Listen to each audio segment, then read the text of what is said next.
A very good morning to one of our presenter, I Sajid Kumar. And I Pushkar Kumar. From DPS, they have participated in ATM Marathon event organized by Niti Aayog under the proud statement of improvement in the field of digital government. So, we all know that in this era of digital economy, people wish to use the method of online payment, online money transfer, online banking, etc. etc.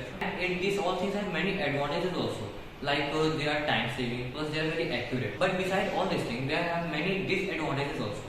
Like first thing is that money got stuck in between during money transfer. Second thing is that it requires net also.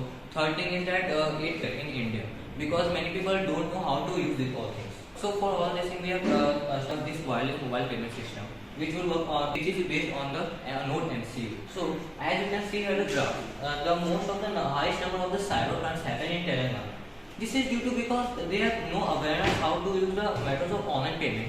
Plus they don't know how to use it. So for all these things we have conducted a survey and asked more than 100 people in our society plus our village and our school.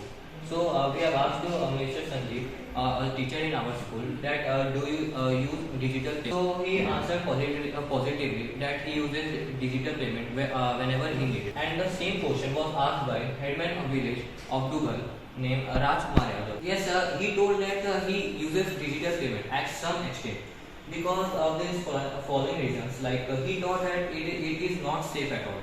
So as a result, we made a working model to solve this mentioned problem and help our clients to use this digital payment not in extent but whenever they need it. And ultimately, after taking our survey, we started to find out a method to solve the mentioned problem.